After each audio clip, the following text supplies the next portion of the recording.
Hallelujah. Hallelujah. Okay, turn your Bible to Ephesians 2nd chapter verse 8. Quickly we'll go through it. ಅತಿ ಬೇಗನೆ ನಿಮ್ಮ ಸತ್ಯವೇದವನ್ನು ಎಫೆಸದವರ ಪತ್ರಿಕೆ 2ನೇ ಅಧ್ಯಾಯ 8ನೇ ವಚನಕ್ಕೆ ತಿರುಗಿಸಿರಿ. Paul writes to Ephesians. ಪೌಲನು ಎಫೆಸ ಸಭೆಗೆ ಬರೆಯುತ್ತಾನೆ.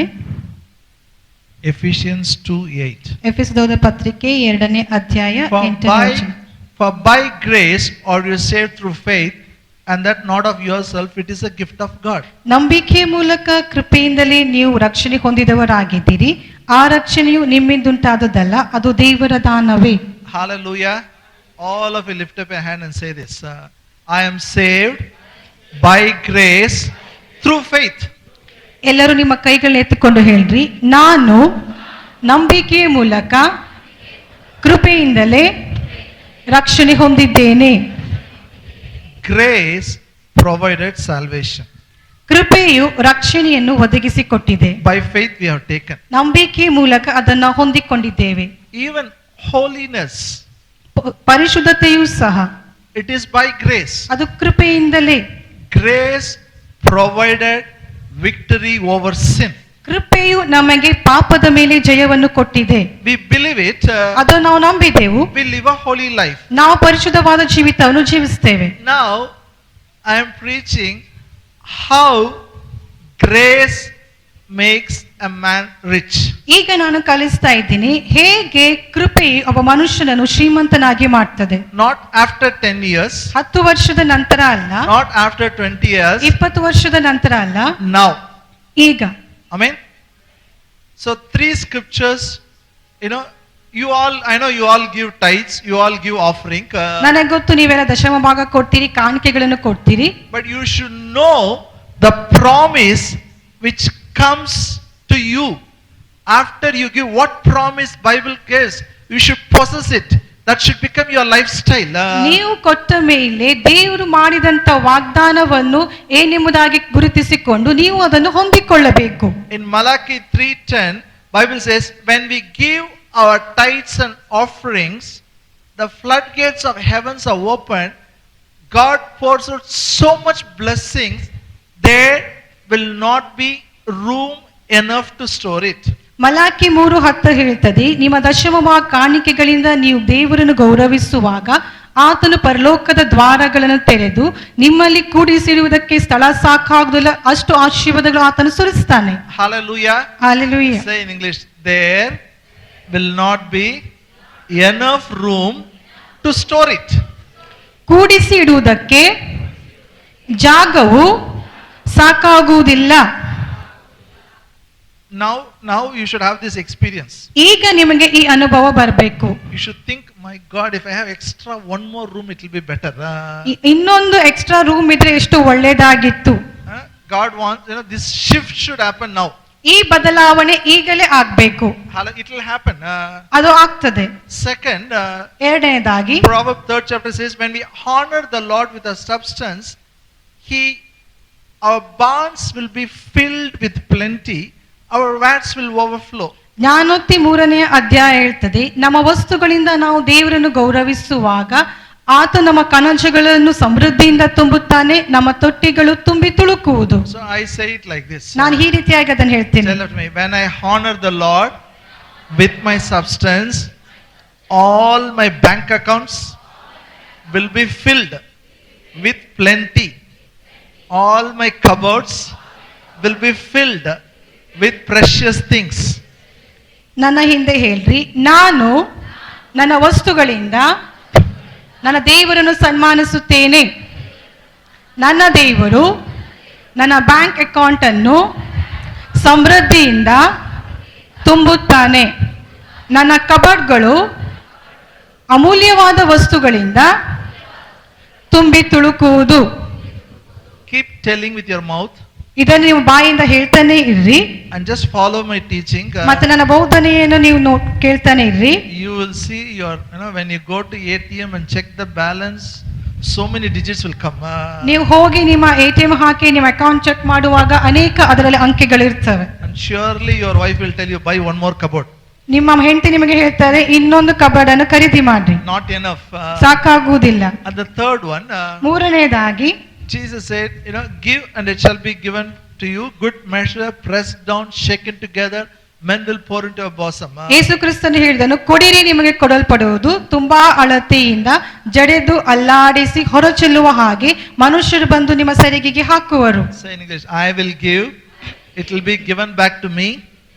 Good measure, pressed down, shaken together, men will pour into my bosom. ನನ್ನ ಹಿಂದೆ ನಾನು ಕೊಡುವೆನು ಮತ್ತು ನನಗೆ ಕೊಡಲ್ಪಡುವುದು, ತುಂಬಾ ಅಳತೆಯಿಂದ ಜಡೆದು ಅಲ್ಲಾಡಿಸಿ ಹೊರಚೆಲ್ಲುವ ಅಷ್ಟು ಜನರು ನನ್ನ ಸೆರಿಗೆಗೆ ಹಾಕುವರು. This should be your experience now.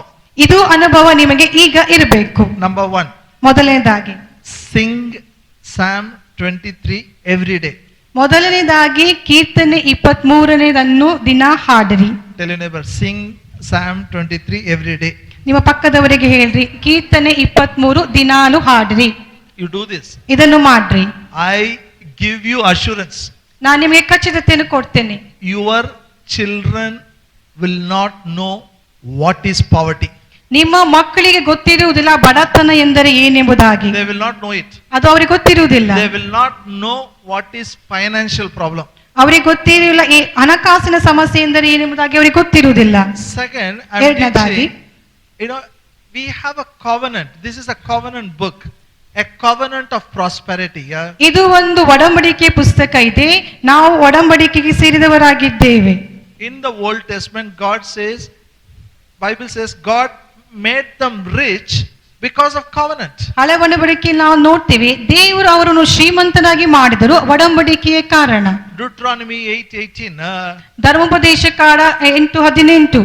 Remember the Lord your God who gives you ability to get wealth. ನಿಮ್ಮ ಕರ್ತನಾದ ದೇವರು ಜ್ಞಾಪಕ ಮಾಡಿಕೊಳ್ಳಿರಿ, ಆತನೇ ನಿಮಗೆ ಆಸ್ತಿಯನ್ನು ಸಂಪಾದಿಸುವ ಬಲವನ್ನು ಕೊಡುವ ಆತನು. Say one more time. My Father gives me ability to get wealth. ನನ್ನ ತಂದೆಯು ಆಸ್ತಿಯನ್ನು ಸಂಪಾದಿಸುವ ಬಲವನ್ನು ಕೊಡುತ್ತಾನೆ. Hallelujah. Hallelujah. God promised Israelites because he made a covenant with Abraham. ದೇವರು ಇಸ್ರಾಯೇಲಿಗೆ ಇದನ್ನು ವಾಗ್ದಾನ ಮಾಡಿದನು, ಯಾಕಂದ್ರೆ ಆತನು ಅಬ್ರಹಾಮನೊಂದಿಗೆ ಒಡಂಬಡಿಕೆ ಮಾಡಿಕೊಂಡನು. In the New Testament, ಹೊಸ ಒಡಂಬಡಿಕೆಯಲ್ಲಿ we also belong to a covenant. ನಾವೆಲ್ಲರೂ ಒಂದು ಒಡಂಬಡಿಕೆಗೆ ಸೇರಿದವರು. This covenant is between God the Father and Jesus Christ. ಈ ಒಡಂಬಡಿಕೆಯು ತಂದೆಯಾದ ದೇವರು ಮತ್ತೆ ಕ್ರಿಸ್ತನೊಂದಿಗೆ ಆಗಿದೆ. Even our new covenant is a covenant of prosperity. ನಮ್ಮ ಹೊಸ ಒಡಂಬಡಿಕೆ ಕೂಡ ಅದು ಅಭಿವೃದ್ಧಿಯ ಒಂದು ಒಡಂಬಡಿಕೆಯಾಗಿದೆ. 2 Corinthians 8:9. ಎರಡನೇ ಕೊರಿಂಥ 8:9. Paul says, ಪೌಲನು ಹೇಳ್ತಾನೆ, I know the grace of my Lord Jesus Christ, even though he was rich, yet he became poor to make us rich. ನನಗೆ ನನ್ನ ಕರ್ತನಾದ ಯೇಸು ಕ್ರಿಸ್ತನ ಕೃಪೆಯು ಗೊತ್ತಾಗಿದೆ, ಆತನು ಶ್ರೀಮಂತನು ಆದರೂ ಕೂಡ ನನಗೋಸ್ಕರ ಬಡವನಾದನು, ಆತನ ಬಡತನದಿಂದ ನಾನು ಶ್ರೀಮಂತನಾಗುವಂತೆ. Say after me, I know the grace of my Lord Jesus Christ, even though he was rich, he became poor on the cross to make me rich. ನನ್ನ ಹಿಂದೆ ಹೇಳ್ರಿ, ನನಗೆ ನನ್ನ ಯೇಸು ಕ್ರಿಸ್ತನ ಕೃಪೆಯು ಗೊತ್ತಾಗಿದೆ, ಆತನು ಶ್ರೀಮಂತನಾದರೂ ಸಹ ನನಗೋಸ್ಕರ ಶಿಲುಬೆಯ ಮೇಲೆ ಬಡವನಾದನು, ಆತನ ಬಡತನದಿಂದ ನಾನು ಶ್ರೀಮಂತಳಾಗುವಂತೆ. ಯಾವಾಗ? Amen. Now. ಈಗ. Never now. ನಿಮ್ಮ ಪಕ್ಕದವರಿಗೆ ಹೇಳ್ರಿ, ಇವಾಗ. The God's perfect will is, I'm telling about perfect will, okay? Perfect will is, now you should become multi-billionaire. ದೇವರ ಪರಿಪೂರ್ಣವಾದ ಚಿತ್ತ ಎಂದರೆ ಈಗ ನೀವು ಕೋಟ್ಯಾಧಿಪತಿ ಆಗಬೇಕೆಂಬುದೇ ಆತನ ಪರಿಪೂರ್ಣವಾದ ಚಿತ್ತವಾಗಿದೆ. Amen. Why? ಯಾಕೆ? Why God should make a billionaire? ಯಾಕೆ ದೇವರು ನಿಮ್ಮನ್ನು ಕೋಟ್ಯಾಧಿಪತಿಯಾಗಿ ಮಾಡಬೇಕು? Now come with me to 2 Corinthians. ನಮ್ಮೊಂದಿಗೆ 2ನೇ ಕೊರಿಂಥಕ್ಕೆ ಬನ್ನಿರಿ. 9:8. 9ನೇ ಅಧ್ಯಾಯ 8ನೇ ವಚನ. All of you turn your Bible. ಎಲ್ಲರೂ ನಿಮ್ಮ ಸತ್ಯವೇದಗಳನ್ನು ತಿರುಗಿಸಿರಿ. 2 ಕೊರಿಂಥ 9ನೇ ಅಧ್ಯಾಯ 8ನೇ ವಚನ. And God is able to make all grace abound toward you, that you always having all sufficiency in all things may abound in every good work. ದೇವರು ಸಕಲ ವಿಧವಾದ ಕೃಪೆಯನ್ನು ನಿಮಗೆ ಧಾರಾಳವಾಗಿ ಅನುಗ್ರಹಿಸುವುದಕ್ಕೆ ಶಕ್ತನಾದದರಿಂದ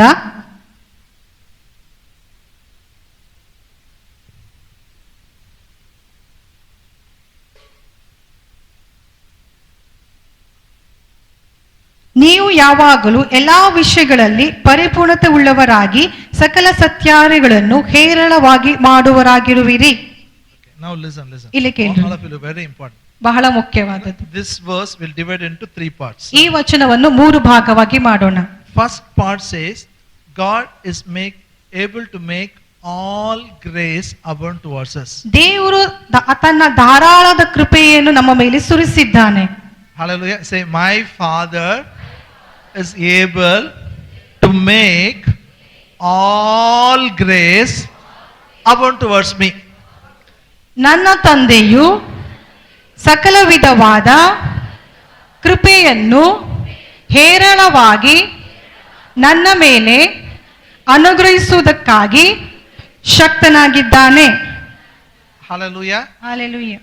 All grace means you have all ability, all wealth, all power, everything you have. ಸಕಲ ವಿಧವಾದ ಕೃಪೆ ಅಂದ್ರೆ ನಿಮಗೆ ಎಲ್ಲಾ ಬಲ ಇದೆ, ಎಲ್ಲಾ ಶಕ್ತಿ ಇದೆ, ಎಲ್ಲದ ಅಭಿವೃದ್ಧಿ ಇದೆ.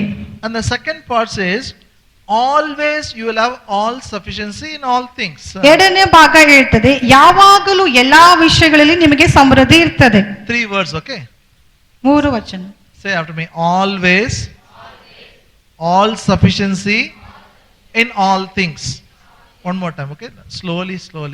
Say after me, always, all sufficiency in all things.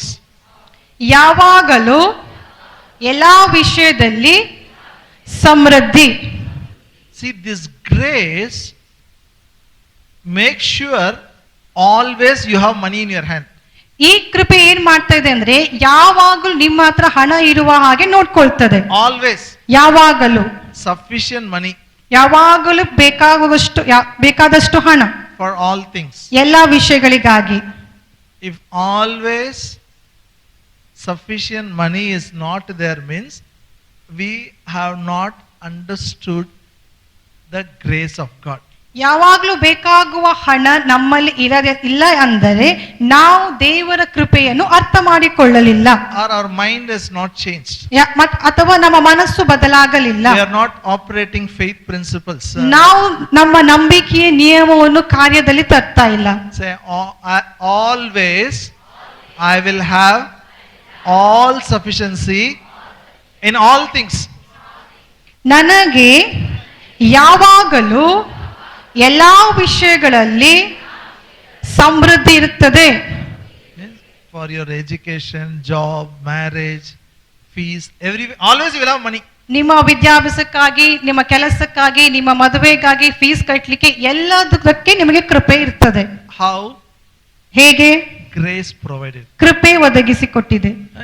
I'm not talking about what you work, what you do. I'm talking about grace. ನೀವೇನ್ ಮಾಡ್ತೀರಿ, ಏನ್ ಕೆಲಸ ಮಾಡ್ತೀರಾ ಅಂತ ಅಲ್ಲ, ಕೃಪೆ ಏನು ಒದಗಿಸಿಕೊಟ್ಟಿದೆ.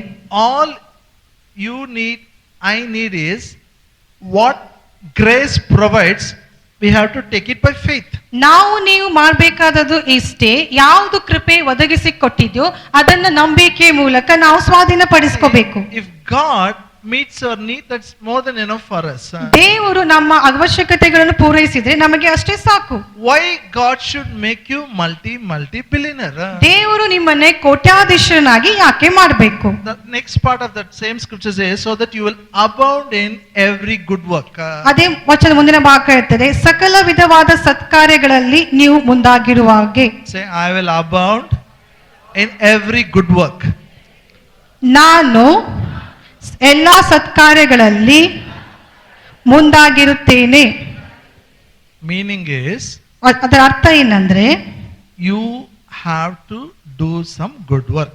ನೀವು ಏನಾದರೂ ಒಳ್ಳೆ ಕೆಲಸವನ್ನು ಮಾಡಬೇಕು. Say, I have to do some good work. ಹೇಳ್ರಿ, ನಾನು ಏನಾದ್ರೂ ಒಳ್ಳೆ ಕೆಲಸವನ್ನು ಮಾಡಬೇಕು. What good work you have to do? ಯಾವ ಒಳ್ಳೆ ಕೆಲಸ ನೀವು ಮಾಡಬೇಕು? That also God decided it. ಅದನ್ನು ಸಹ ದೇವರು ಅದು ನಿರ್ಧರಿಸಿದ್ದಾನೆ. No need to break your head. ಅದಕ್ಕಾಗಿ ನೀವು ತಲೆ ಕೆಡಿಸಿಕೊಳ್ಳೋದು ಬೇಡ. Holy Spirit will reveal. ಪವಿತ್ರಾತ್ಮನು ಅದನ್ನು ಪ್ರಕಟಿಸ್ತಾನೆ. Bible says in Ephesians 2:10, you are recreated in Christ Jesus to do the good works. ಎಫೆಸ 2:10 ಹೇಳ್ತದೆ, ನೀವು ಕ್ರಿಸ್ತನಲ್ಲಿ ನೀವು ಸೃಷ್ಟಿಸಲ್ಪಟ್ಟಿದ್ದೀರಿ ಒಳ್ಳೆ ಕೆಲಸ ಮಾಡುವುದಕ್ಕಾಗಿ. Say, I am born again to do the good works. ನಾನು ಹೊಸದಾಗಿ ಹುಟ್ಟಿದ್ದು ಒಳ್ಳೆ ಕೆಲಸ ಮಾಡುವುದಕ್ಕಾಗಿ. See, thank God. Now today we dedicated children. You all will see. When you see the child, what you will see? ದೇವರಿಗೆ ಸ್ತೋತ್ರ. ಇವತ್ತು ನಾವು ಇಬ್ಬರು ಮಕ್ಕಳಿಗೆ ಪ್ರತಿಷ್ಠೆ ಮಾಡಿದ್ವಿ. ಆ ಮಕ್ಕಳಿಗೆ ನೋಡುವಾಗ ನೀವೇನನ್ನ ನೋಡ್ತೀರಿ? What you will see? ಏನ್ ನೋಡ್ತೀರಿ? What you will observe? ನೀವೇನದನ್ನ ನೋಡ್ತೀರಾ? Nose is like father, eye is like mother. ಮೂಗು ಅಪ್ಪನ ಹಾಗೆ ಇದೆ, ಕಣ್ಣು ತಾಯಿ ಹಾಗೆ ಇದೆ. No, face cut is like grandmother only. Grandmother only. ಮುಖ ನೋಡಿದ್ರೆ ಅಜ್ಜಿ ತರನೇ ಇದೆ. Whether you tell honestly or not, we don't know, but you will tell. ನೀವು ಪ್ರಾಮಾಣಿಕರಾಗಿ ಹೇಳ್ತಿರೋ ಇಲ್ವೋ ಗೊತ್ತಿಲ್ಲ, ಆದ್ರೆ ನೀವು ಹೇಳ್ತೀರಿ. You are seeing only now. ನೀವು ಈಗಿನ ಮಾತ್ರ ನೀವು ನೋಡ್ತಾ ಇದ್ದೀರಿ. But when God sees, ಆದ್ರೆ ದೇವರು ನೋಡುವಾಗ, Bible says children are offspring of God, God's seed. ದೇವರ ವಾಕ್ಯ ಹೇಳ್ತದೆ, ಮಕ್ಕಳು ದೇವರ ಸಂತಾನವಾಗಿದೆ. God sees the future. ದೇವರು ಭವಿಷ್ಯವನ್ನು ನೋಡ್ತಾನೆ. God is waiting when they will be born again, when they will do the good works which He has planned for them. ದೇವರು ನೋಡ್ತಾನೆ, ಯಾರು ಹೋಗ ಬೆಳೀತಾರೆ, ಯಾರು ಹೋಗ ಹೊಸದಾಗಿ ಹುಟ್ಟಿದ್ದಾರೆ, ಆತನು ಮಾಡಿದಂತ ಒಳ್ಳೆ ಕೆಲಸವನ್ನು ಮಾಡುವುದಕ್ಕಾಗಿ. To run your family, you don't need much money. ನಿಮ್ಮ ಕುಟುಂಬವನ್ನು ನಡೆಸುವುದಕ್ಕಾಗಿ ನಿಮಗೆ ಹೆಚ್ಚು ಹಣ ಬೇಡ. But to do the good works, you need more money. ಆದ್ರೆ ದೇವರ ಒಳ್ಳೆ ಕೆಲಸವನ್ನು ಮಾಡುವುದಕ್ಕಾಗಿ ಹೆಚ್ಚು ಹಣ ಬೇಕು. Amen. Amen. Everyone, you are born with a purpose. ಪ್ರತಿಯೊಬ್ಬರು ನೀವು ಒಂದು ಉದ್ದೇಶದಿಂದಲೇ ಹುಟ್ಟಿದ್ದೀರಿ. In my house, ನಮ್ಮ ಮನೆಯಲ್ಲಿ I am the last child. ನಾನು ಕೊನೆಯ ಮಗನಾಗಿದ್ದೀನಿ. 7 children. 7 ಮಕ್ಕಳು. One of my brother died. ನನ್ನ ಒಬ್ಬ ಸಹೋದರನು ತೀರಿಕೊಂಡನು. I am the last. ನಾನು ಕೊನೆಯವನು. My grandmother will tell me always. ನನ್ನ ಅಜ್ಜಿ ಯಾವಾಗ್ಲೂ ಹೇಳ್ತಿದ್ರು, even your father and mother doesn't want you. ನಿಮ್ಮ ಅಪ್ಪ ಅಮ್ಮನಿಗೆ ಕೂಡ ನೀನ್ ಬೇಕಾಗಿರ್ಲಿಲ್ಲ. They thought, why one more? ಮತ್ತೆ ಇನ್ನೊಂದು ಹುಡುಗ ಯಾಕೆ? They have fixed a date with doctor. ಅವರು ಡಾಕ್ಟರ್ ಒಂದಿಗೆ ಡೇಟ್ ಸಹ ಫಿಕ್ಸ್ ಮಾಡಿದ್ರು. They want to go and abort you. ಅದು ಅಬಾರ್ಟ್ ಮಾಡ್ಲಿಕ್ಕೆ ಅವ್ರು ನಿರ್ಧರಿಸಿದ್ರು. I came and stopped. ನಾನು ಬಂದು ಅದನ್ನ ನಿಲ್ಲಿಸಿದೆ. So always when I look at my grandmother, I tell, my God, she only saved me. ನಾನು ಯಾವಾಗ್ಲೂ ಅಜ್ಜಿ ನೋಡಿ ಹೇಳ್ತಿದ್ದೆ, ದೇವರೇ, ಅಯ್ಯೋ ಇವರೇ ನನ್ನನ್ನು ಕಾಪಾಡಿದ್ರಲ್ಲ. Then afterwards I understood. ನಂತರ ನನಗೆ ಗೊತ್ತಾಯ್ತು, it is not grandmother. ಅದು ನಮ್ಮ ಅಜ್ಜಿ ಅಲ್ಲ, it is my father in heaven. ಪರಲೋಕದಲ್ಲಿರುವ ನನ್ನ ತಂದೆ. Even father, mother don't want, no problem. But God says, no, this fellow I have chosen for my purpose. ತಂದೆ ತಾಯಿಗೂ ಬೇಕಾಗಿಲ್ಲ ಅಂದ್ರೆ ಪರವಾಗಿಲ್ಲ, ದೇವರಿಗೆ ಬೇಕು, ದೇವರ ಉದ್ದೇಶ ನೆರವೇರಿಸುವುದಕ್ಕಾಗಿ. Before I was born only, He has made the plan.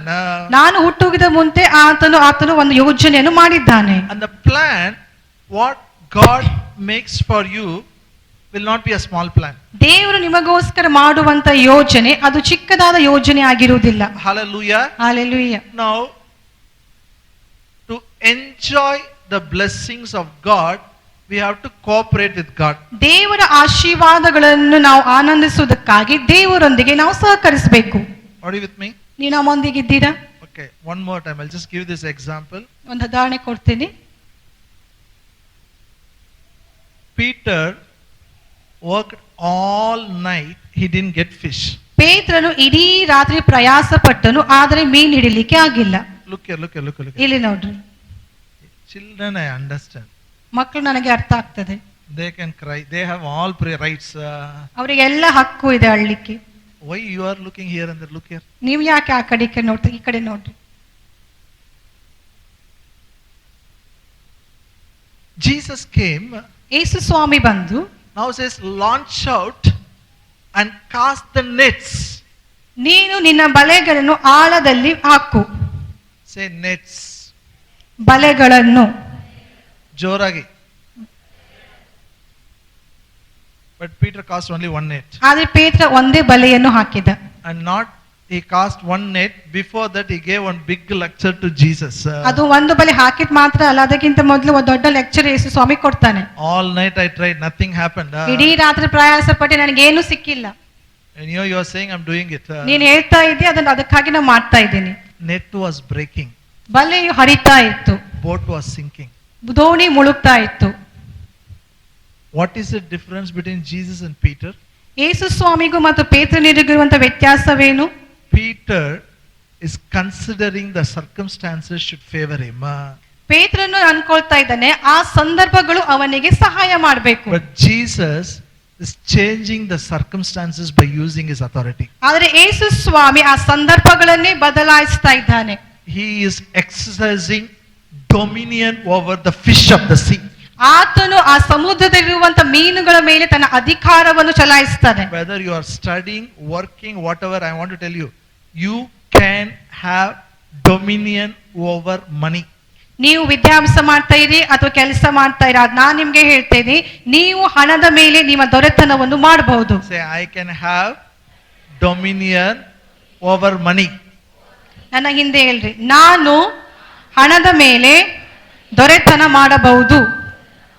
Say after me, money come to me now in Jesus name.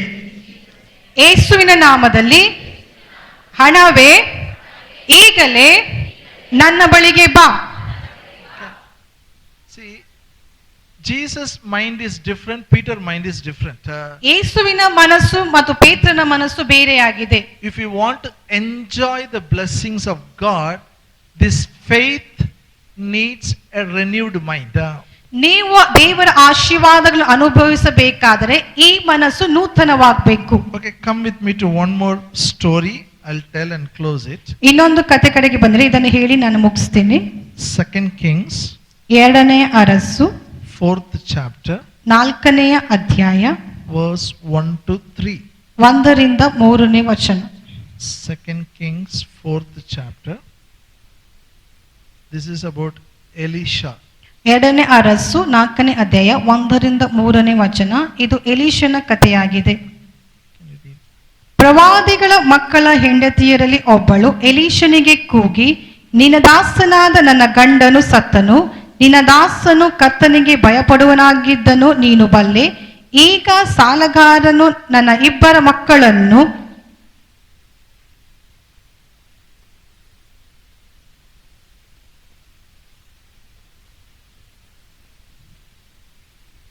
ದಾಸರಾಗಿ ತೆಗೆದುಕೊಳ್ಳು ಬಂದಿದ್ದಾನೆ ಅಂದಳು. ಎಲೀಷನು ಅವಳಿಗೆ, ನಾನು ನಿನಗೆ ಏನು ಮಾಡಬೇಕು?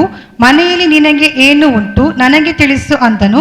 ಅವಳು, ನಿನ್ನ ಸೇವಕಳಿಗೆ 1 ಮೊಗ್ಗೆ ಎಣ್ಣೆ ಅಲ್ಲದೆ ಮನೆಯಲ್ಲಿ ಮತ್ತೊಂದಿಲ್ಲ ಅಂದಳು. Verse 3. ಆಗ ಅವನು, ನೀನು ಹೋಗಿ ಹೊರಗಿನಿರುವ ಎಲ್ಲಾ ನೆರೆಮನೆಯವರಿಂದ ಬರೀ ಪಾತ್ರೆಗಳನ್ನು ಕೇಳಿಕೋ, ಸ್ವಲ್ಪ ಮಾತ್ರ ತಕೊಳ್ಬೇಡ. Tell that last part you read. Solpa matra. ಸ್ವಲ್ಪ ಮಾತ್ರ ತಕೊಳ್ಬೇಡ. All of you repeat in Kannada. ಸ್ವಲ್ಪ ಮಾತ್ರ ತಕೊಳ್ಬೇಡ. ಸ್ವಲ್ಪ ಮಾತ್ರ ತಕೊಳ್ಬೇಡ. You know why I am making you to tell this? ನಿಮ್ಗೆ ಗೊತ್ತಾ ನಾನು ಇದನ್ನು ಯಾಕೆ ಹೇಳಿಕ್ ಮಾಡ್ತಾ ಇದ್ದೀನಿ? We are so much attached to this word solpa. ಯಾಕಂದ್ರೆ ನೀವು ಈ ಸ್ವಲ್ಪ ಎಂಬ ಶಬ್ದಕ್ಕೆ ತುಂಬಾ ಅಂಟಿಕೊಂಡಿದ್ದೀರಿ. We have to detach. ನೀವು ಅದರಿಂದ ಬೇರೆ ಆಗ್ಬೇಕು. Let me tell the story. ನಾನು ನಿಮಗೆ ಕಥೆ ಹೇಳ್ತೇನೆ. Man of God died. ದೇವ ಮನುಷ್ಯನು ತೀರಿಕೊಂಡನು. Simply he didn't die. He took loan and died. ಆತ ಸುಮ್ಮನೆ ಸಾಯಲಿಲ್ಲ, ಸಾಲ ಮಾಡಿ ಸತ್ತು ಹೋಗಿದ್ದಾನೆ. Some people said he took loan for ministry. ಕೆಲವರು ಹೇಳ್ತಾನೆ ಆತನು ಸೇವೆಗೋಸ್ಕರ ಹಣ ತೆಗೆದುಕೊಂಡಿದ್ದನು. But he died. ಆದ್ರೆ ಆತನು ಸತ್ತು ಹೋದನು. Now money lenders have come. ಸಾಲಗಾರರು ಬರ್ತಾ ಇದ್ದಾರೆ. In that system, if you don't pay the money, you have to give your children as slaves. ಆ ಸಮಯಗಳಲ್ಲಿ ನೀವು ಸಾಲ ತೀರಿಸಲಿಕ್ಕೆ ಆಗದಿದ್ದರೆ ನಿಮ್ಮ ಮಕ್ಕಳನ್ನು ದಾಸರಾಗಿ ಕೊಡಬೇಕಿತ್ತು. She had 2 sons. ಅವಳಿಗೆ 2 ಗಂಡು ಮಕ್ಕಳಿದ್ದರು. Are you with me? ನೀವು ನಮ್ಮೊಂದಿಗಿದ್ದೀರಾ? How many sons? ಎಷ್ಟು ಗಂಡು ಮಕ್ಕಳು? ನನಗೆ ಗೊತ್ತಾಗ್ತದೆ ಇಲ್ಲಿ ಇರಿದ್ರೆ ತೋರಿಸಿ ನೋಡೋಣ, ಬೆರಳು ತೋರಿಸ್ರಿ. Very good. 2 sons. 2 ಗಂಡು ಮಕ್ಕಳು. Now this is real problem. ಇದು ನಿಜವಾದಂತ ಸಮಸ್ಯೆ. How bad when we feel one who gives a loan comes and stand in front of the house. ನಮಗೆ ಸಾಲ ಕೊಟ್ಟವರು ಮನೆ ಮುಂದೆ ಬಂದು ನಿಂತ್ಕೊಂಡಾಗ ನಮಗೆ ಹೇಗೆ ಅನಿಸ್ತದೆ? And want to take the sons. ಮತ್ತೆ ಅವ್ ಗಂಡು ಮಕ್ಕಳು ಕರ್ಕೊಂಡು ಹೋಗ್ಬೇಕೆಂತ ಹೇಳ್ತಾರೆ. She is coming to prophet Elisha. ಅವಳು ಪ್ರವಾದಿಯಾದ ಎಲಿಷನ ಬಳಿಗೆ ಬರ್ತಾಳೆ. Now prophet Elisha is asking, what do you have? ಈಗ ಪ್ರವಾದಿಯಾದ ಎಲಿಷನು ಕೇಳ್ತಾನೆ, ನಿನ್ನ ಹತ್ರ ಏನಿದೆ?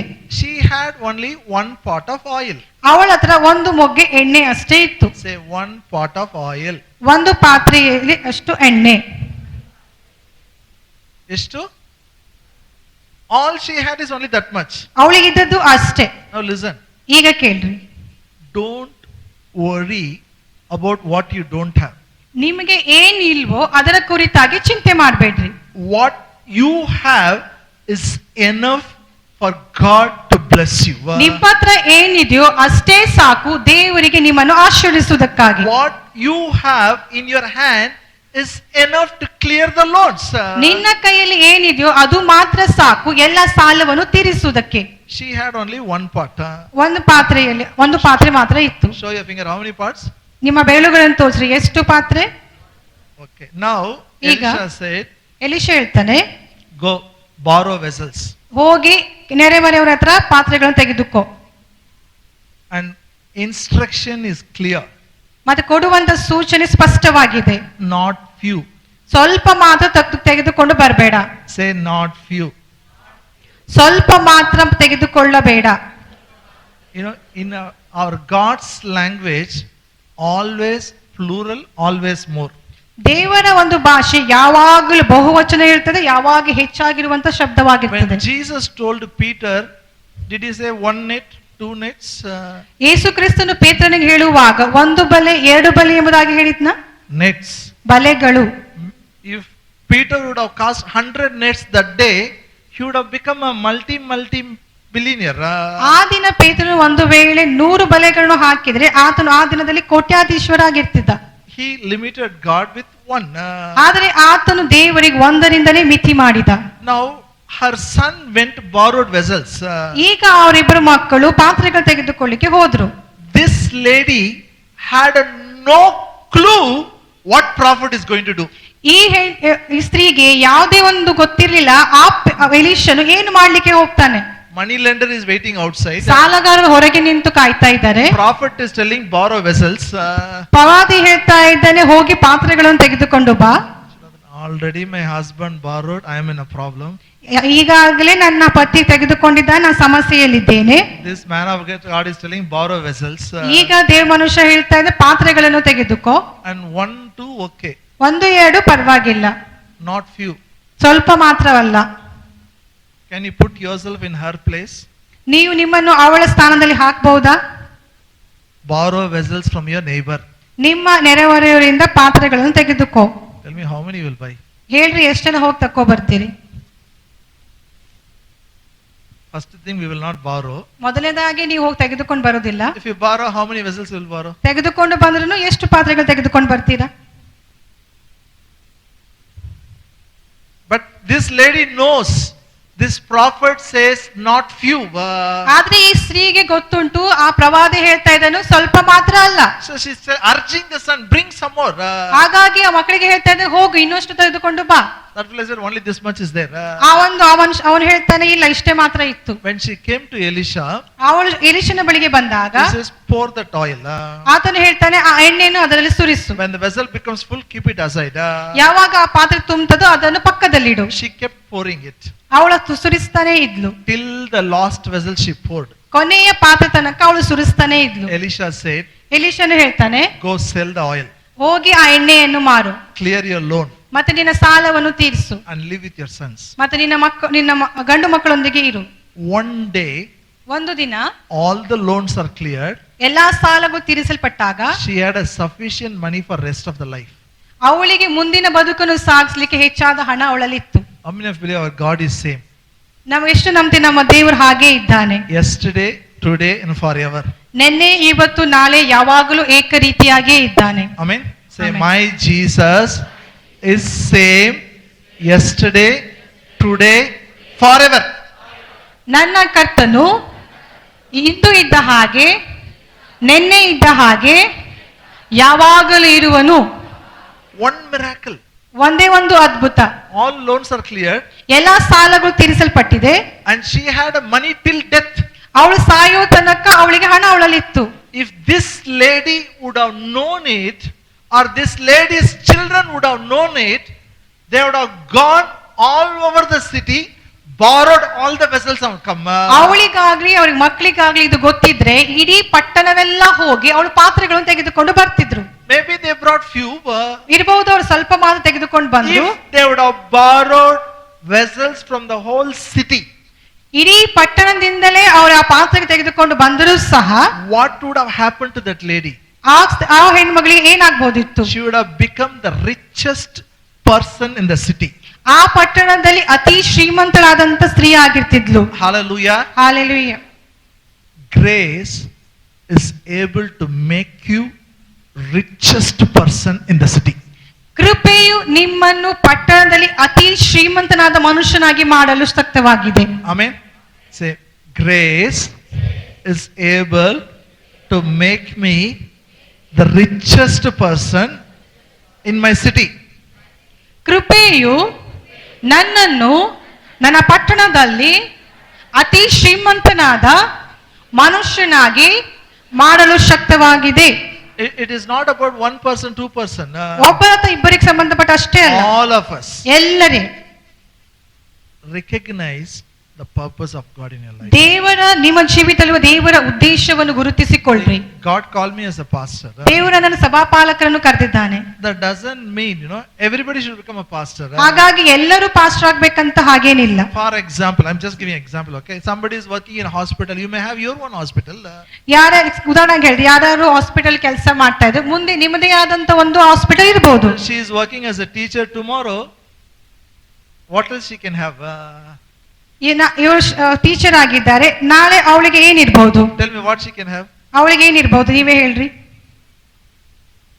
schools, ಶಾಲೆಗಳು, ಕಾಲೇಜ್. ನೋಡಿ, ನಾವು ಅಷ್ಟೇ ಯೋಚನೆ ಮಾಡ್ತೀವಲ್ಲ. University. Hello, why we don't think big? ಯಾಕೆ ನಾವು ದೊಡ್ಡದಾದಂತ ಯೋಜನೆಯನ್ನು ಮಾಡುವುದಿಲ್ಲ? Because we have not consulted Holy Spirit. ಯಾಕಂದ್ರೆ ನಾವು ಪವಿತ್ರಾತ್ಮನನ್ನು ಸಂಪರ್ಕಿಸಲಿಲ್ಲ. Whatever field you are in, that ultimate what you can become, that is a God's will for you. ನೀವು ಯಾವ ಕ್ಷೇತ್ರದಲ್ಲಿದ್ದೀರೋ ಆ ಕ್ಷೇತ್ರದಲ್ಲಿರುವಂತ ಕೊನೆಯ ಒಂದು ಹುದ್ದೆ ಏನಾಗಿದೆ ಅದು ನಿಮಗಾಗಿದೆ. When Ambani can start a university, why not she can start a university? ಒಬ್ಬ ಅಂಬಾನಿ ಒಂದು ಯೂನಿವರ್ಸಿಟಿಯನ್ನು ಪ್ರಾರಂಭಿಸಬಹುದಾದ ಇವಳು ಯಾಕೆ ಮಾಡಬಾರದು? Are you with me? ನೀವು ನಮ್ಮೊಂದಿಗಿದ್ದೀರಾ? Before starting university, it is declared as excellent university. ಅದು ಯೂನಿವರ್ಸಿಟಿ ಪ್ರಾರಂಭವಾಗಿದ್ದ ಮುಂಚೆದೇ ಅದು ಉತ್ತಮವಾದಂತ ಯೂನಿವರ್ಸಿಟಿ ಎಂದು ಘೋಷಿಸಿದ್ದಾರೆ. Because Ambani's plan is very good itself. ಯಾಕಂದ್ರೆ ಅಂಬಾನಿ ಪ್ಲಾನ್ಗಳು ತುಂಬಾ ಒಳ್ಳೆದಾಗಿರ್ತದೆ. Ambani's plan is excellent.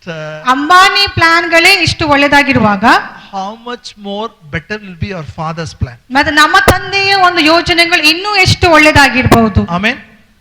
You understand? ನಿಮಗೆ ಅರ್ಥ ಆಗ್ತಾ ಇದೆಯಾ? The purpose of God. ದೇವರ ಉದ್ದೇಶ. Now all you need today is, ಇವತ್ತು ನಿಮಗೆ ಬೇಕಾದದ್ದು ಏನಂದ್ರೆ, be like Abraham. ನೀವು ಅಬ್ರಹಾಮನ ಹಾಗೆ ಇರಬೇಕು. He did not consider his own body. ಆತನು ತನ್ನ ಸ್ವಂತ ದೇಹವನ್ನೇ ಅವನ ಲೆಕ್ಕಕ್ಕೆ ತೆಗೆದುಕೊಂಡಿಲ್ಲ. He did not consider his wife's womb is dead. ಅವನ ಹೆಂಡತಿಯ ಸತ್ತಂತ ಗರ್ಭವನ್ನು ಅವನು ಗಣನೆಗೆ ತೆಗೆದುಕೊಂಡಿಲ್ಲ. Don't consider your circumstances. ನಿಮ್ಮ ಸಂದರ್ಭಗಳನ್ನು ನೀವು ಗಣನೆಗೆ ತೆಗೆದುಕೊಳ್ಳಬೇಡ್ರಿ. Don't consider your challenges. ನಿಮ್ಮ ಸವಾಲುಗಳನ್ನು ಗಣನೆಗೆ ತೆಗೆದುಕೊಳ್ಳಬೇಡ್ರಿ. Everybody has a lockdown problem. ನೀನು ಲಾಕ್ಡೌನ್ ಪ್ರಾಬ್ಲಮ್ ಮಾತಾಡಿದ್ರೆ ಏನು ವ್ಯತ್ಯಾಸ? ನಿನಗೂ ಬೇರೆ ಬರುತ್ತೆ. ಲಾಕ್ಡೌನ್ ಸಮಸ್ಯೆ ಎಲ್ಲರಿಗೆ ಬರ್ತದೆ. But you have to exercise dominion over the things of the world. ಆದರೆ ನೀವು ಏನ್ ಮಾಡ್ಬೇಕಂದ್ರೆ ಈ ಲೋಕದ ಎಲ್ಲಾ ವಿಷಯಗಳ ಮೇಲೆ ನಿಮ್ಮ ದೊರೆತನವನ್ನು ನೀವು ಅಧಿಕಾರವನ್ನು ಚಲಾಯಿಸಬೇಕು. When he didn't consider the circumstances, he got a child. ಆತನು ಅವನ ಪರಿಸ್ಥಿತಿಯನ್ನು ಗಣನೆಗೆ ತೆಗೆದುಕೊಂಡಿಲ್ಲ, ಹಾಗಾಗಿ ಅವನಿಗೆ ಒಬ್ಬ ಮಗನು ಹುಟ್ಟಿದನು. The same way, ಹಾಗೆಯೇ when you don't believe what we see, ಯಾವಾಗ ನಾವು ಕಾಣುವಂತದನ್ನು ನಂಬುವುದಿಲ್ವೋ, you believe what God says. ದೇವರು ಹೇಳಿದನ್ನು ನೀವು ನಂಬುವಾಗ, do you believe you will have all sufficiency in all things? ನೀವು ನಂಬ್ತೀರಾ ನಿಮಗೆ ಯಾವಾಗಲೂ ಎಲ್ಲಾ ವಿಷಯಗಳಲ್ಲಿ ಎಲ್ಲಾ ಸಮೃದ್ಧಿಯಾಗಿರ್ತದೆ ಎಂಬುದಾಗಿ? Say, I believe always I will have all sufficiency in all things.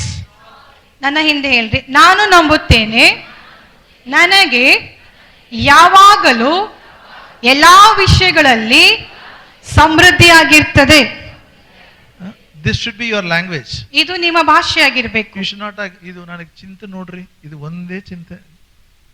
They should not. I don't know. I really don't know how I will give you education. You should not talk like that. ನೀವು ಹೇಳ್ಬಾರ್ದು ಹೇಗೆ ನಾನು ಮಕ್ಕಳಿಗೆ ವಿದ್ಯಾಭ್ಯಾಸ ಕೊಡ್ತೀನಿ ಅಂತ ಭಾಷೆ ನೀವು ಮಾತಾಡಬಾರ್ದು. I don't know how I will do marriage. I'm so much worried. ಹೇಗೆ ಮದುವೆ ಮಾಡಿಸ್ತೀನಿ ನನಗೆ ಗೊತ್ತಿಲ್ಲ, ನನಗೆ ತುಂಬಾ ಚಿಂತೆ ಆಗ್ತಾ ಇದೆ. No. ಇಲ್ಲ. Your mind should be like God's mind. ನಿಮ್ಮ ಮನಸ್ಸು ದೇವರ ಮನಸ್ಸಿನಂತೆ ಇರಬೇಕು. One more time say, my Father has poured all grace upon me. Always I will have all sufficiency in all things. ನನ್ನ ದೇವರು ನನ್ನ ಮೇಲೆ ಸಕಲ ವಿಧವಾದ ಕೃಪೆಯನ್ನು ಧಾರಾಳವಾಗಿ ಅನುಗ್ರಹಿಸಿದ್ದಾನೆ. ನನಗೆ ಯಾವಾಗಲೂ ಎಲ್ಲಾ ವಿಷಯಗಳಲ್ಲಿ ಸಮೃದ್ಧಿಯಾಗಿರ್ತದೆ. This is meeting your need. ಇದು ನಿಮ್ಮ ಬೇಡಿಕೆಗಳನ್ನು ಪೂರೈಸುವಂತದ್ದು. The next step, ಮುಂದಿನ ಹೆಜ್ಜೆ, your cup will overflow. ನಿಮ್ಮ ಪಾತ್ರೆ ತುಂಬಿ ಹೊರಸೂಸುತ್ತದೆ. You love so much, you will accomplish God's work. ನಿಮಗೆ ಎಷ್ಟು ಇರ್ತದೆ ಅಂದ್ರೆ ನೀವು ದೇವರ ಉದ್ದೇಶವನ್ನು ನೆರವೇರಿಸ್ತೀರಿ. See, now when you know it, God has kept for you, then you don't worry about one more person. ನಿಮಗೆ ಯಾವಾಗ ಗೊತ್ತಿರ್ತದೋ ದೇವರು ಎಲ್ಲವನ್ನು ಮಾಡಿ ಇಟ್ಟಿದ್ದಾನೆ ಎಂಬುದಾಗಿ ನೀವು ಇನ್ನೊಬ್ಬ ಮನುಷ್ಯ ಕುರಿತಾಗಿ ಯೋಚನೆ ಮಾಡುವುದಿಲ್ಲ. For example, I am a pastor. ಉದಾಹರಣೆಗಾಗಿ ನಾನು ಪಾಸ್ಟರ್ ಆಗಿದ್ದೇನೆ. I need money for church. ಈ ಸಭೆಗಾಗಿ ನನಗೆ ಹಣ ಬೇಕು. I am just giving illustration. ಒಂದು ಉದಾಹರಣೆ ಅಷ್ಟೇ. See, now we know this is an evangelist. ಈಗ ವಿನೋದ್ ಅವರು ಸುವಾರ್ತಿಕರಾಗಿದ್ದಾರೆ. He wants to go and conduct a school of evangelism. ಅವರಿಗೆ ಒಂದು ಕಡೆ ಸ್ಕೂಲ್ ಆಫ್ ಇವಾಂಜಲಿಸಂ He ಮಾಡಬೇಕು. goes to different place and conducts. ಆತನು ಬೇರೆ ಬೇರೆ ಸ್ಥಳಕ್ಕೆ ಹೋಗಿ ಅದನ್ನು ಕಂಡಕ್ಟ್ ಮಾಡ್ತಾರೆ. He pays my travel also. ನನ್ನ ಪ್ರಯಾಣದ ಖರ್ಚು ಕೂಡ ಆತ ನೋಡ್ಕೊಳ್ತಾನೆ. Pays all our travels, gives us offering. ನಮ್ಮ ಪ್ರಯಾಣದ ಖರ್ಚು ನೋಡ್ಕೊಳ್ತಾನೆ, ನಮಗೆ ಆಫರಿಂಗ್ ಅನ್ನು ಕೊಡ್ತಾರೆ. And he gives food for people who attend. ಮತ್ತೆ ಅಲ್ಲಿ ಅಟೆಂಡ್ ಆಗುವಂತ ಜನರಿಗೆ ಊಟದ ವ್ಯವಸ್ಥೆ ಕೂಡ ಮಾಡ್ತಾರೆ. That is a good work God has given him. ಅದೇ ಒಳ್ಳೆ ಕೆಲಸವಾಗಿ ದೇವರಿಗೆ ಆತನಿಗೆ For ಕೊಟ್ಟದ್ದು. that good work, grace has kept money ready. ಆ ಒಂದು ಒಳ್ಳೆ ಕೆಲಸಕ್ಕಾಗಿ ಕೃಪೆ ಈಗಾಗಲೇ ಹಣವನ್ನು ಕೂಡಿಸಿಟ್ಟಿದೆ. All it is needed is faith. ಇದಕ್ಕೆಲ್ಲ ಬೇಕಾಗಿರುವುದು ಒಂದೇ, ಅದಕ್ಕೆ ನಂಬಿಕೆ. Even our giving, it's not just giving. Our giving is an act of faith. ನಾವು ಕೊಡುವುದು ಮಾತ್ರ ಅಲ್ಲ, ಅದು ಒಂದು ನಂಬಿಕೆ, ಒಂದು ಕಾರ್ಯವಾಗಿದೆ. How you are going to act? ಹೇಗೆ ನೀವು ಕಾರ್ಯ ಮಾಡ್ತೀರಿ? Like Peter? ಪೇತ್ರನ ಹಾಗೇನಾ? Like widow? ಆ ಒಂದು ವಿಧವೆ ಹಾಗೇನಾ? Or widow's son? ಅಥವಾ ವಿಧವೆಯ ಮಕ್ಕಳ ಹಾಗೆ? It all depends on how fast you change your thinking. ಇವೆಲ್ಲವೂ ಎಷ್ಟು ಬೇಗ ನಿಮ್ಮ ಮನಸ್ಸು ನೀವು ಬದಲಾಯಿಸಿಕೊಳ್ತೀರಿ ಅದರ ಮೇಲೆ ಆತುಕೊಂಡಿದೆ. Amen? Amen. Are you here? ಇಲ್ಲಿದ್ದೀರಾ? Bible says, ಸತ್ಯವೇದ ಹೇಳ್ತದೆ, bring your whole tithes. ನಿಮ್ಮ ಪೂರ್ಣವಾದಂತ ದಶಮ ಭಾಗವನ್ನು ತನ್ನಿರಿ. Say in English, whole tithes and offering. ಪೂರ್ಣವಾದಂತ ದಶಮ ಭಾಗ ಮತ್ತು ಕಾಣಿಕೆ. That's an act of faith. ಅದು ಒಂದು ನಂಬಿಕೆ ಕಾರ್ಯವಾಗಿದೆ. ಇಲ್ಲ ನಮ್ಮ ತಾತ 100 rupees ಕೊಟ್ಟಿದ್ದಾರೆ, ನಮ್ಮ ಅಪ್ಪ 100 ರೂಪಾಯಿನ ನಾವು 100 ರೂಪಾಯಿ ಕೊಡ್ತೀವಿ, ಅದಕ್ಕಿಂತ ಜಾಸ್ತಿ I will not give tithe. ನಾನು ದಶಮ ಭಾಗ ಕೊಡಲ್ಲ. Only 100 rupees. 100 ರೂಪಾಯಿ ಅಷ್ಟೇ. Are you here? ನೀವು ಇಲ್ಲಿದ್ದೀರಾ? That is like casting one net. That is like ಅದು ಒಂದು ಬಲೆ ಕೇಳುವ ಹಾಗೆ. God is gracious. You give 100 rupees also, it will come back. 100 ದೇವರು ಹೇಳ್ತಾನೆ 100 ರೂಪಾಯಿ ಕೊಟ್ಟರು ನಿಮಗೆ ಅದು ಹಿಂತಿರುಗಿ ಬರ್ತದೆ. But when you don't obey fully, you are not possessing the wealth of God. ನೀವು ಪೂರ್ಣವಾಗಿ ವಿಧೇಯ ಆಗದಿದ್ದಾಗ ದೇವರ ಒಂದು ಸಮೃದ್ಧಿಯನ್ನು ನೀವು ಹೊಂದಿಕೊಳ್ಳಲಿಕ್ಕೆ ಸಾಧ್ಯವಿಲ್ಲ. Are you with me? ನೀವು ನಮ್ಮೊಂದಿಗೆ ಇದ್ದೀರಾ? I when I came to Gulbarga, ನಾನು ಗುಲ್ಬರ್ಗಕ್ಕೆ ಬಂದಾಗ I had some Christian friends. ನನಗೆ ಕೆಲವು ಕ್ರೈಸ್ತ ಸ್ನೇಹಿತರಿದ್ರು. How to put it? Okay, don't know, because you should not think who is that Christian friend. ಆ ಒಂದು ಕ್ರೈಸ್ತ ಸ್ನೇಹಿತರು ಯಾರೆಂಬುದಾಗಿ ನೀವು ಯೋಚನೆ ಮಾಡಬಾರ್ದು. Okay, I'll put it in another way. ನಾ ಇನ್ನೊಂದು ರೀತಿಯಲ್ಲಿ ಹೇಳ್ತೇನೆ. One Christian couple ಒಂದು ಕ್ರೈಸ್ತ ದಂಪತಿಗಳು had a parrot. ಅವರಿಗೆ ತಂದೆ ತಾಯಿ ಇದ್ರು. Parrot. ಆ ಗಿಳಿ ಇತ್ತು, ಗಿಳಿ. ಸಾರಿ, Are you with me? ಎಲ್ಲಿದ್ದೀರಾ? What they had? Parrot. ಗಿಳಿ ಇತ್ತು. Kannada ಏನು? Parrot will repeat whatever that owner talks. ಆ ಒಂದು ಮಾಲೀಕನು ಏನ್ ಮಾತಾಡ್ತಾನೋ ಅದನ್ನೇ ಆ ಗಿಳಿ ಅದು ರಿಪೀಟ್ ಮಾಡ್ತಿತ್ತು. So every time when pastor comes, they will tell, make sure keep a change, 100 rupees, pastor is coming, we have to give tithe. ನೀನು 100 ರೂಪಾಯಿ ಅದನ್ನ ಚೇಂಜ್ ಇರುವ ಹಾಗೆ ನೋಡ್ಕೋ, ಯಾಕಂದ್ರೆ ಪಾಸ್ಟರ್ ಬರ್ತಾ ಇದ್ದಾರೆ. This parrot always will listen. ಈ ಒಂದು ಗಿಳಿ ಯಾವಾಗ್ಲೂ ಇದನ್ನು ಕೇಳ್ತಿತ್ತು. One day pastor came inside. ಒಂದು ದಿನ ಪಾಸ್ಟರ್ ಒಳಗಡೆ ಬಂದ್ರು. So this parrot said, hey, pastor has come inside, do you have a change, 100 rupees? Pastor ಬಂದಿದ್ದಾರೆ, ನಿಮ್ಮ ಹತ್ರ 100 ರೂಪಾಯಿ ಚೇಂಜ್ ಇದೆಯಾ ಅಂತ ಗಿಳಿ ಹೇಳಿತು. ಅದಕ್ಕೆ ನಮ್ಮ ಮನೆಗೆ ಬರಲ್ಲ ನಾನು. ಹಲೋ, nets, ಬಲೆಗಳು. your obedience, all you got to do now is ನೀವು ಈಗ ಮಾಡಬೇಕಾದದ್ದು ಏನಂದ್ರೆ, Elisha went to widow, ಎಲೀಷನು ವಿಧವೆ ಹತ್ರ ಹೋದ. Jesus went to Peter. ಯೇಸು ಸ್ವಾಮಿ ಪೇತ್ರನ ಬಳಿಗೆ ಹೋದ. Now all of you look here. ಎಲ್ಲರೂ ಈ ಕಡೆ ನೋಡ್ರಿ. Every day read Bible. ಪ್ರತಿದಿನ ಸತ್ಯವೇದವನ್ನು ಓದ್ರಿ. Can I see your Bible? ನಿಮ್ಮ ಬೈಬಲ್ಗಳನ್ನು ನೋಡಬಹುದಾ? Say every day I will read Bible. ಪ್ರತಿದಿನ ನಾನು ಸತ್ಯವೇದವನ್ನು ಓದುತ್ತೇನೆ. What God says, do it, you do it. ಯಾವುದು ದೇವರು ಮಾಡ್ಲಿಕ್ಕೆ ಹೇಳ್ತಾನೋ ಅದನ್ನು ನೀವು ಮಾಡ್ರಿ. You will activate the blessings of God, it will flow in your life. ದೇವರ ಆಶೀರ್ವಾದಗಳು ನಿಮ್ಮ ಜೀವಿತದಲ್ಲಿ ಅದು ಹರಿದು ಬರ್ತದೆ. Hallelujah. Hallelujah. Are you with me? ನೀವು ನಮ್ಮೊಂದಿಗಿದ್ದೀರಾ? Every day why we have to read Bible? ನಿಮಗೆ ಗೊತ್ತಾ ಯಾಕೆ ನಾವು ಪ್ರತಿದಿನ ಸತ್ಯವೇದ ಓದಬೇಕು? Only then our thinking will change. ಆವಾಗ ಮಾತ್ರ ನಮ್ಮ ಯೋಚಿಸುವಂತ ರೀತಿ ಬದಲಾಗ್ತದೆ. Only then we'll think like God. ಆವಾಗ ಮಾತ್ರ ನಾವು ದೇವರಂತೆ ಯೋಚಿಸ್ತೇವೆ. Amen. Amen. Can you think big? ನೀವು ದೊಡ್ಡದಾಗಿ ಯೋಚನೆ ಮಾಡಬಹುದಾ? Big means how big? ದೊಡ್ಡದಂದ್ರೆ ಎಷ್ಟು ದೊಡ್ಡದಾಗಿ? Mind of Christ. ಕ್ರಿಸ್ತನ ಮನಸ್ಸು. Hallelujah. Hallelujah. Shall we stand up? ನಾವೆಲ್ಲರೂ ಎದ್ದು ನಿಂತ್ಕೊಳ್ಳೋಣ. Everyone stand up. ಪ್ರತಿಯೊಬ್ಬರು ಎದ್ದು ನಿಂತ್ಕೊಳ್ಳ್ರಿ. Listen to me. ಇಲ್ಲಿ ಕೇಳ್ರಿ. To make you rich, God doesn't need 10 years, 15 years. ನಿಮ್ಮನ್ನು ಶ್ರೀಮಂತರಾಗಿ ಮಾಡೋದಕ್ಕಾಗಿ ದೇವರಿಗೆ 10 ವರ್ಷ ಆಗಲಿ 20 ವರ್ಷ ಬೇಕಾಗಿಲ್ಲ.